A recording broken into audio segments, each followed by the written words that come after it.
ಒಳ ಮೀಸಲಾತಿ ಕಲ್ಪಿಸಲು ದತ್ತಾಂಶ ಸಂಗ್ರಹಕ್ಕೆ ನಡೆದಿರುವ ಸಮೀಕ್ಷೆಯಲ್ಲಿ ರಾಜ್ಯದ 30 ಜಿಲ್ಲೆಗಳಲ್ಲಿ ಸರಾಸರಿ 95% ಸಾಧನೆಯಾಗಿದ್ದರೆ 50% ಮಾತ್ರ ಗುರಿ ಸಾಧಿಸಿರುವ ಬೆಂಗಳೂರು ನಗರ ಸಮೀಕ್ಷೆಯಲ್ಲಿ ತೀರಾ ಹಿಂದುಳಿದಿದೆ. ಇನ್ನು 4 ದಿನಗಳಲ್ಲಿ ಸಮೀಕ್ಷೆ ಪೂರ್ಣಗೊಳಿಸಬೇಕಾದ ಸವಾಲು ಎದುರಾಗಿದೆ. ರಾಜ್ಯದಲ್ಲಿ ಯಾವುದೇ ಅಭಿವೃದ್ಧಿ ಕಾರ್ಯಗಳು ನಡೆಯುತ್ತಿಲ್ಲ ಎಂದು ಹುಣಸೂರು ಜೆಡಿಎಸ್ ಶಾಸಕ ಜಿಡಿ ಹರೀಶ್ ಗೌಡ ಆರೋಪಿಸಿದರು. ರಾಜ್ಯ ಕಾಂಗ್ರೆಸ್ನಲ್ಲಿ ಅಸಮಾಧಾನ ಹೊಗೆಯಾಡುತ್ತಿದೆ. ಕಾಂಗ್ರೆಸ್ ಪಕ್ಷದ ಶಾಸಕರು ಬೀದಿಯಲ್ಲಿ ನಿಂತು ಬೈಯುವ ಪರಿಸ್ಥಿತಿ ಬಂದಿದೆ. 5-6 ಬಾರಿ ಗೆದ್ದಿರುವ ಹಿರಿಯ ಶಾಸಕರು ಅಸಮಾಧಾನ ವ್ಯಕ್ತಪಡಿಸಿದ್ದಾರೆ. ಇದು ರಾಜ್ಯ ಸರ್ಕಾರದ ಆಡಳಿತ ವೈಖರಿ ಹೇಗಿದೆ ಎಂಬುದನ್ನು ತೋರಿಸಿದೆ ಎಂದರು. ರಾಜ್ಯ ಸರ್ಕಾರದಿಂದ ಆಡಳಿತ ಯಂತ್ರಕ್ಕೆ ಮೇಜರ್ ಸರ್ಜರಿ ಎನ್ನುವಂತೆ 34 ತಹಶೀಲ್ದಾರ್ ವರ್ಗಾವಣೆ ಮಾಡಿ ಆದೇಶಿಸಿದೆ. ಈ ಕುರಿತಂತೆ ಕಂದಾಯ ಇಲಾಖೆಯಿಂದ ಅಧಿಸೂಚನೆ ಹೊರಡಿಸಿದ್ದು, ಸಾರ್ವಜನಿಕ ಹಾಗೂ ಆಡಳಿತಾತ್ಮಕ ಹಿತದೃಷ್ಟಿಯಿಂದ ತಕ್ಷಣದಿಂದ ಜಾರಿಗೆ ಬರುವಂತೆ ಈ ಕೆಳಕಂಡ ತಹಶೀಲ್ದಾರ್ ವರ್ಗಾವಣೆ ಮಾಡಿ ಆದೇಶಿಸಿರುವುದಾಗಿ ತಿಳಿಸಿದೆ. ರಾಜ್ಯದ ವಿವಿಧ ಭಾಗಗಳಲ್ಲಿ ವರುಣ ಆರ್ಭಟ ಜೋರಾಗಿದ್ದು ಎಡಬಿಡದೆ ಮಳೆ ಸುರಿಯುತ್ತಿರುವುದರಿಂದ ನದಿಗಳು ಉಕ್ಕಿ ಹರಿಯುತ್ತಿದೆ. ಇದೀಗ ಕರಾವಳಿ ಹಾಗೂ ಮಲೆನಾಡು ಸೇರಿದಂತೆ ವಿವಿಧ ಭಾಗಗಳಲ್ಲಿ ಭಾರೀ ಮಳೆಯಾಗುತ್ತಿರುವ ಕಾರಣ ಹವಾಮಾನ ಇಲಾಖೆಯು ರೆಡ್ ಅಲರ್ಟ್ ಘೋಷಣೆ ಮಾಡಲಾಗಿದೆ.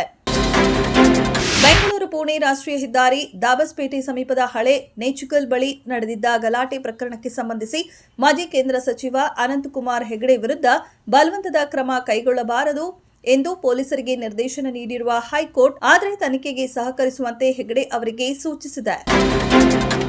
ಬಿಜೆಪಿ ರಾಜ್ಯ ನಾಯಕತ್ವದ ಕುರಿತು ಬಹಿರಂಗ ಚರ್ಚೆ ಅಸಮಾಧಾನ ಮತ್ತೆ ಮುನ್ನೆಲೆಗೆ ಬಂದು ಪಕ್ಷದೊಳಗೆ ತಳಮಳ ಹೆಚ್ಚಿಸಿದೆ.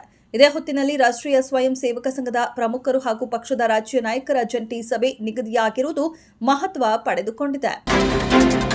50 ವರ್ಷಗಳ ಹಿಂದೆ ಇಂದಿರಾ ಗಾಂಧಿ ಸರ್ಕಾರ ತುರ್ತು ಪರಿಸ್ಥಿತಿ ಹೇರಿದ್ದಕ್ಕಾಗಿ ಕಾಂಗ್ರೆಸ್ ಕ್ಷಮೆ ಯಾಚಿಸಬೇಕು ಎಂದು ರಾಷ್ಟ್ರೀಯ ಸ್ವಯಂ ಸೇವಕ ಸಂಘ ಪ್ರಧಾನ ಕಾರ್ಯದರ್ಶಿ ದತ್ತಾತ್ರೇಯ ಹೊಸಬಾಳೆ ಅವರು ಒತ್ತಾಯಿಸಿದ್ದಾರೆ.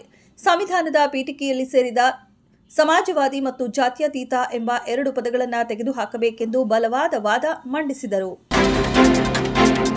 ಇಸ್ರೇಲ್ ಇರಾನ್ ಯುದ್ಧ ಶುರುವಾದಾಗಿನಿಂದ ಭೂಗತವಾಗಿ ಅಡಗಿಕೊಂಡಿದ್ದ ಇರಾನ್ ಸರ್ವೋಚ್ಚ ಧಾರ್ಮಿಕ ನಾಯಕ ಅಯಾತೊಲ್ಲಾ ಅಲಿ ಖಮೇನಿ ನಮ್ಮ ಮೇಲೆ ಮತ್ತೇನಾದರೂ ಅಮೆರಿಕ ದಾಳಿ ನಡೆಸಿದರೆ ಹುಷಾರ್ ಎಂದು ಎಚ್ಚರಿಕೆ ನೀಡಿದ್ದಾರೆ. ಉತ್ತರ ಪ್ರದೇಶ ಸರ್ಕಾರವು ಕ್ರಿಕೆಟಿಗ ರಿಂಕು ಸಿಂಗ್ ಸೇರಿದಂತೆ 7 ಕ್ರೀಡಾಪಟುಗಳಿಗೆ ಸರ್ಕಾರಿ ಉದ್ಯೋಗಗಳನ್ನು ನೀಡಿದೆ. ರಿಂಕು ಸಿಂಗ್ ಶಿಕ್ಷಣ ಇಲಾಖೆಯಲ್ಲಿ ಮೂಲ ಶಿಕ್ಷಣ ಅಧಿಕಾರಿಯಾಗಿ ನೇಮಕಗೊಂಡಿದ್ದಾರೆ. ಪ್ಯಾರಾ ಅಥ್ಲೆಟ್ ಪ್ರವೀಣ್ ಕುಮಾರ್ ಗೃಹ ಇಲಾಖೆಯಲ್ಲಿ ಉಪ ಎಸ್ಪಿಯಾಗಿ ಮತ್ತು ಇತರ ಆಟಗಾರರು ವಿವಿಧ ಇಲಾಖೆಗಳಲ್ಲಿ ನೇಮಕಗೊಂಡಿದ್ದಾರೆ. ಈಗಾಗಲೇ ಪ್ಯಾನ್ ಇಂಡಿಯಾ ಮಟ್ಟದಲ್ಲಿ ಗುರುತಿಸಿಕೊಂಡಿರುವ ಹೊಂಬಾಳೆ ಸಂಸ್ಥೆ ಈಗ ವಿಷ್ಣುವಿನ ಮಹಾವತಾರಗಳನ್ನು ಪ್ರಸ್ತುತಪಡಿಸಲು ಮುಂದಾಗಿದೆ. ಮಹಾವತಾರ ಯೂನಿವರ್ಸ್ ನಡಿ ವಿಷ್ಣುವಿನ 7 ಅವತಾರಗಳ ಕುರಿತು ಸಿನಿಮಾ ಆಗುತ್ತಿದ್ದು, ಮೊದಲ ಅಧ್ಯಾಯ ಜುಲೈ 25ಕ್ಕೆ ತೆರೆಗೆ ಬರುತ್ತಿದೆ. ಇದು ಆನಿಮೇಟೆಡ್ ಫ್ರಾಂಚೈಸಿಯಾಗಿದ್ದು, ಕ್ಲಿಮ್ ಪ್ರೊಡಕ್ಷನ್ನಲ್ಲಿ ತಯಾರಾಗುತ್ತಿರುವ ಈ ಚಿತ್ರಕ್ಕೆ ಹೊಂಬಾಳೆ ಸಾಥ್ ನೀಡಿದ್ದು ಪ್ರಸ್ತುತಪಡಿಸುತ್ತಿದೆ.